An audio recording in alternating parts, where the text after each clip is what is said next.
Skont studju li sar mill-proġett Blossom ta' The Malta Trust Foundation instab li fost aktar minn 1250 tifel u tifla fit-12 il-skola fl-etajiet ta' bejn kinder u Form 5 fit-tfal tal-kinder l-akbar sfidi huma dawk ta' mġiba u ta' abbuż f'ħajjithom barra mill-iskola.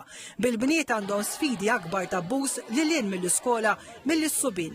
Instab ukoll li fl-etajiet tas-sekondarja l-akbar sfidi fit-tfal huma fil-familji. Bil-bniet isibu sfidi fir-relazzjonijiet tagħhom mal-ħbieb. Dr. Bernardine Satarjano li mexxiet l-istudju qalet il ħafna mit-tfal qed ibatu mis-solitudni. Hemm ukoll il-bżonn li jsir bilanċ bejn ix-xogħol u l-ħin id-dar u li t-tfal hemm persuna tieħu ħsiebhom u l-abbandun ma jsir xi ħaġa li hija norma, imma t-tfal għandhom bżonn il-preżenza tal-ġenituri tagħhom u ta' min jieħu ħsiebhom kull ħin. Iċ-Chairman ta' The Malta Trust Foundation, Mary Louise Colero Preka, qalet illi minn dan l-istudju se titwaqqaf task force.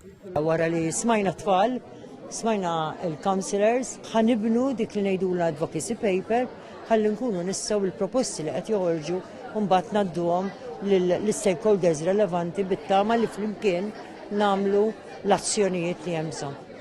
Dr. Lidja Bela qalet li fl-esperjenza politika tagħha dik ta' u anki avukat ma tinsaqat esperjenzi ibsa ta' tfal minn skejjel li żaret li qalula li l-għallim huwa l-persuna li jozzu għax jismagħhom u tifla li esprimiet li xtaqet it-tem ħajjita.